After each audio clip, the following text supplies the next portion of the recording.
കൊല്ലത്തിന്റെ കിഴക്കൻ മേഖലയിൽ വന്യജീവി ശല്യം അതിരൂക്ഷമായി കഴിഞ്ഞ കുറേ കാലമായി തുടരുകയാണ്. വളർത്തുമൃഗങ്ങളെ ഉൾപ്പെടെ പുലി പിടിക്കുന്ന പതിവ് സംഭവം അത് നാട്ടുകാർ പറയുന്നു, വിശദീകരിക്കുന്നു.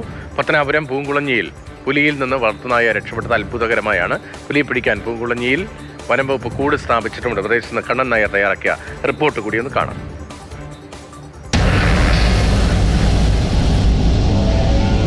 പുലിയുടെ ആക്രമണത്തിൽ നിന്ന് വളർത്തുനായ അത്ഭുതകരമായി രക്ഷപ്പെടുന്നതിന്റെ ദൃശ്യങ്ങളാണ് ഇപ്പോൾ കണ്ടത്. കൊല്ലം ജില്ലയുടെ കിഴക്കൻ മേഖലയിൽ വലിയ രീതിയിൽ വന്യമൃഗശല്യം രൂക്ഷമാണ്. പല സ്ഥലങ്ങളിലും ഇപ്പോൾ കുളത്തൂപ്പുഴ, തെന്മല, ആര്യങ്കാവ്, ഈ സംഭവം നടന്നത് പത്തനാപുരം മേഖലയിലാണ്. അങ്ങനെയൊക്കെയുള്ള സ്ഥലങ്ങളിൽ വളർത്തു മൃഗങ്ങൾക്ക് നേരെ, ജനങ്ങൾക്ക് നേരെയൊക്കെ തന്നെ വന്യമൃഗങ്ങളുടെ ആക്രമണം രൂക്ഷമാണ്. കഴിഞ്ഞ ദിവസം രാത്രിയാണ് സംഭവം ഉണ്ടായത്. ആ സമയത്ത് വീട്ടിന്റെ ഗൃഹനാഥ അമ്മണി അടക്കമുള്ള ആൾക്കാരുണ്ടായിരുന്നു. എന്തോ സംഭവിച്ചേ?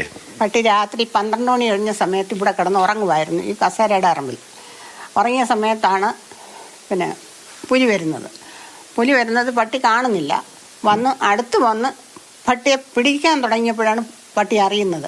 അപ്പോൾ പട്ടി വലുതായിട്ട് കിടന്ന് അലർന്ന് കേട്ടുകൊണ്ട് ഞങ്ങൾ റൂമിൽ കിടന്നും കൊണ്ട് പട്ടിയെ ടിപ്പുവെന്ന് പറഞ്ഞ് വിളിച്ച്, ടിപ്പു എന്നാണ് അതിൻ്റെ പേര്, ടിപ്പുവെന്ന് വിളിച്ച് ഞങ്ങളും വെച്ചപ്പോൾ ഈ കസേര അങ്ങ് മറിഞ്ഞു വീണു.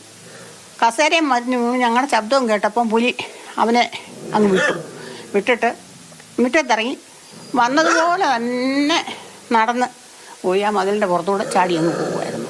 മതിലിൻ്റെ പുറത്തൂടെ ചാടിയാണ് ഇങ്ങോട്ട് വന്നതും. അങ്ങനെ ടിപ്പുവിനെ രക്ഷപ്പെടുത്തി. ടിപ്പു രാത്രി കാലങ്ങളിൽ പുറത്തിറങ്ങുമ്പോൾ ഇച്ചിരി ശൗര്യമൊക്കെ ഉള്ള കൂട്ടത്തിലാണ്. അതുകൊണ്ടൊക്കെ തന്നെ ആയിരിക്കാം പുലി പിടിക്കാതെ നല്ല ശൗര്യമുള്ള കൂട്ടത്തിലാണ്. അതുകൊണ്ടാണ് ഈ കൂട്ടിനകത്തിട്ട് പൂട്ടിയിരിക്കുകയാണ്. തൊട്ടപ്പുറത്ത് UP സ്കൂളാണ്. കുട്ടികൾ അടക്കം വരുന്ന ഒരു സ്ഥലം കൂടിയാണ്. ആ സ്ഥലത്തൊക്കെയാണ് ഇപ്പോൾ ഇത്തരത്തിലുള്ളൊരു ആക്രമണം ഉണ്ടായത്. എന്തായാലും വനംവകുപ്പ് നടപടികൾ തുടങ്ങിയിട്ടുണ്ട്.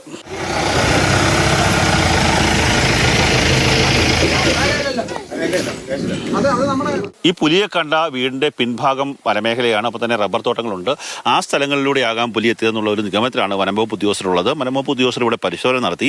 ഒപ്പം തന്നെ ഇവിടെ ഒരു കൂട് സ്ഥാപിച്ചിട്ടുണ്ട്. ഈ കൂട്ടിനുള്ളിൽ പുലി കുടുങ്ങും എന്നുള്ളൊരു പ്രതീക്ഷയാണ് ഇപ്പോൾ വനംവകുപ്പ് ഉദ്യോഗസ്ഥർക്കുള്ളത്. എന്തായാലും ജനങ്ങളുടെ ഭീതി ഇതുവരെ അവസാനിച്ചിട്ടില്ല. ജനങ്ങൾ കടുത്ത ഭീതിയിൽ തന്നെയാണ്. കാര്യം ഓരോ വീടുകളിലും എത്തി വളർത്തുമൃഗങ്ങളെയൊക്കെ തന്നെ പിടിച്ചുകൊണ്ട് പോകുന്ന ഒരു സ്ഥിതിവിശേഷമാണ് ഓരോ ദിവസവും കാണാൻ സാധിക്കുന്നത്. അതുകൊണ്ട് തന്നെ ഈ കൂട് മാത്രം സ്ഥാപിച്ചുകൊണ്ട് കാര്യമില്ല, മറ്റ് എന്തെങ്കിലും അടിയന്തരമായിട്ടുള്ള നടപടികളടക്കം സ്വീകരിക്കണം എന്നുള്ളൊരു ആവശ്യം കൂടിയാണ് ജനങ്ങൾ ഉന്നയിക്കുന്നത്.